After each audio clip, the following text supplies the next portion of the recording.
Okay, so far you're thinking, man, when's he gonna get to it? I get it. We're this close, guys, but we gotta go over one more thing to kind of take the pressure off of hitters and put it on to coaches and what I call instructors. To me, I'm never addressed as coach. It's either Spike or it's just Spike. You know, they never call me Coach Spike. I like to be considered for myself an instructor or a teacher, because my goal is to teach you so that you can then go out and either teach someone else or to understand it as well as I do. Coaching is about communication. That's what I'm going to say. Yeah, let's say that we say things in a different way. Okay, it just means that a coach needs to talk to you how you learn, and that sometimes can take a little while in a relationship. So that's why you have access to us. But it's also why when I talk about things, I go so in depth, because there's three types of hitters, and so far we haven't found any other that fits into that category. Okay, here's the first one, is the hitter that does not truly understand how to get into a position, okay, or is unable to get into that position. That means it's my job to communicate to my athletes and to my hitters in multiple different ways what I want them to do. I'm not gonna say, get your hands here, and if you're not able to, just say, well, get them there. So we have to figure out why can he or she not get them there? Is it physical limitation? Is it a mobility issue? And that's why we went over strength and mobility movements just a minute ago. Or did they just not understand? How do I get into this position? So we as instructors have to come up with different ways to say it, all right? A plumber that comes to the house and has one tool cannot fix all the plumbing. He might be really good at one thing that one tool fixes, but you need to have a tackle box or a toolbox with multiple different ways of saying that. So a job of a hitter is to listen, to understand, and if they don't understand, continue to ask, and then try to figure out exactly what the instructor means, how they are meaning it, how do they do it, not just, I can't. Because I'm gonna tell you, this has been the biggest help for my hitters that they have all loved, okay? First of all, the changes that we are gonna make in the swing are not gonna feel comfortable. So if you look at me and say, or my hitters are gonna, man, I'm not comfortable. I don't care, I'm sorry. It doesn't matter, all right? It's not gonna feel the same. If you have a significant error or issue mechanically in your swing that doesn't allow you to get in these principal positions, then it has to change, and then it's not gonna be comfortable. So don't ever say like it's not comfortable the first or second time. Here's the other thing though. Let's say that we come through and we make an adjustment on the tee, and you come through and you hit the tee. That's actually a good thing. And people say, how is that a good thing? Because now I know you made an adjustment. Remember, our hand and eye coordination is where your barrel is coming now. Even if it's inconsistent, your eye thinks it's coming to this position. So if we now make a change, do not be surprised that if the swing gets worse before it gets better, and I cannot reiterate this, most likely you are going to miss as your body learns this new motor pattern.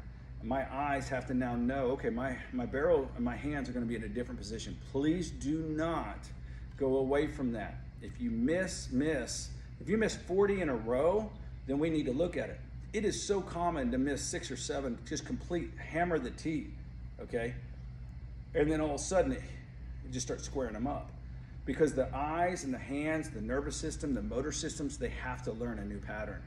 So stick with it. I will promise you the things that we're gonna teach you are not my ideas, okay? They are not my opinions. They are things that have worked over time and are consistent with good hitters. Now, how you get there, we're not gonna tell you you have to get there this way. We're saying get to this and then this, all right? As we look on through, the second hitter is the hitter that is not athletic enough to make that change. Well, that could be that they don't have the mobility.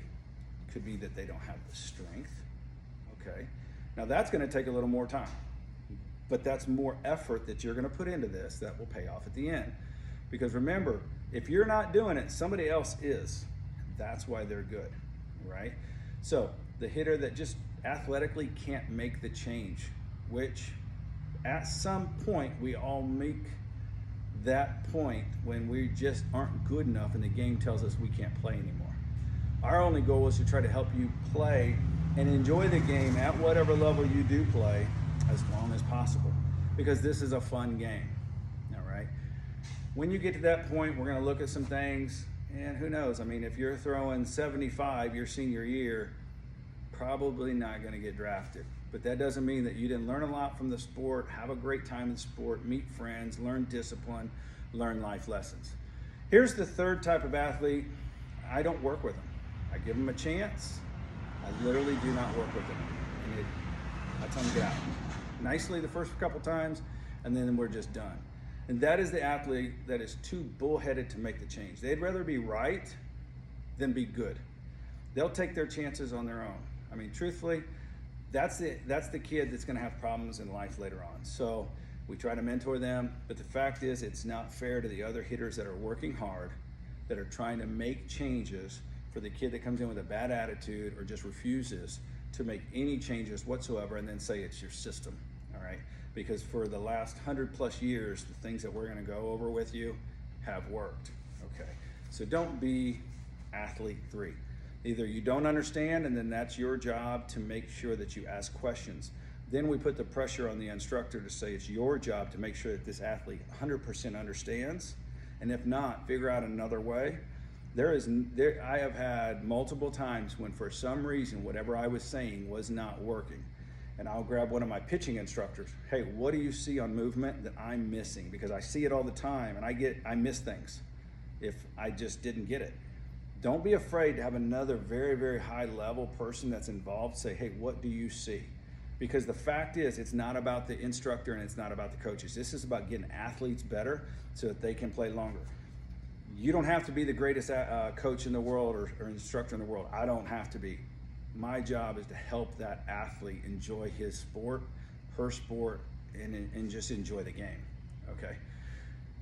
If you're not able to get into positions, let's look at mobility, put in some extra work to get stronger. Number 3, we won't go into it again, okay? So now we're gonna step into principles that I know you've been waiting for on the next video. So here we go.